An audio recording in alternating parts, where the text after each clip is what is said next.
આપણે દબાણ વિશેનો એક પ્રયોગ સમજીએ. અહીં એક બોટલ લીધી છે. બોટલના ઉપર આપણે એક કાચનો સળિયો રાખેલ છે અને ઉપરથી બહારથી અંદર હવા ના પ્રવેશે એ રીતે આપણે આ નળી ભરાવેલી છે. એવી જ રીતે આપણે અહીં એક પાઇપ ખોસેલ છે.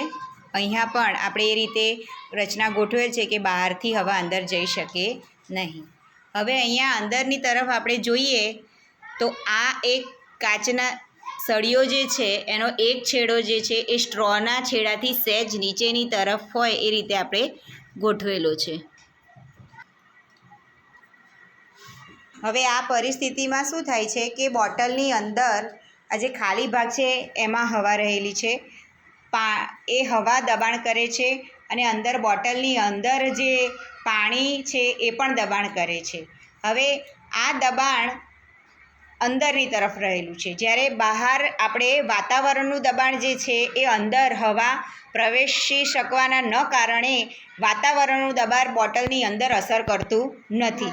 તો જ્યાં સુધી વાતાવરણનું દબાણ અંદર અસર કરશે નહીં ત્યાં સુધી આ પાણી આ સ્ટ્રોમાંથી બહાર નીકળશે નહીં. હવે આપણે આ જે નળી ભરાવેલી છે એને આ સ્ટ્રોના છેડાથી સહેજ ઉપર લઈશું એટલે તરત જ બહારના વાતાવરણની જે હવા છે એ સ્ટ્રોમાં અંદર દાખલ થશે અને અંદર જે હવાનું દબાણ અને પાણીનું દબાણ છે એના પર અસર કરશે અને એના કારણે એ દબાણ વધવાથી અહીંયા આ સ્ટ્રોમાંથી પાણી બહાર નીકળી જશે. આપણે જોઈએ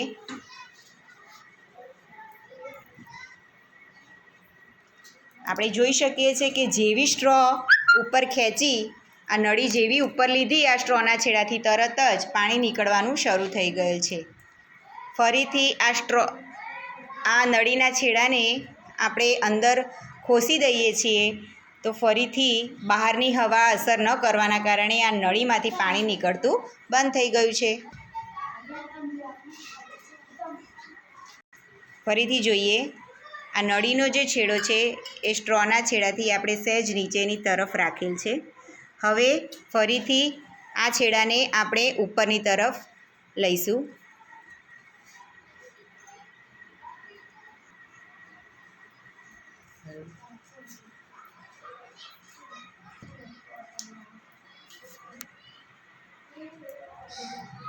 તો આ પ્રમાણે આપણે દબાણની અસર સમજી શકીએ છીએ.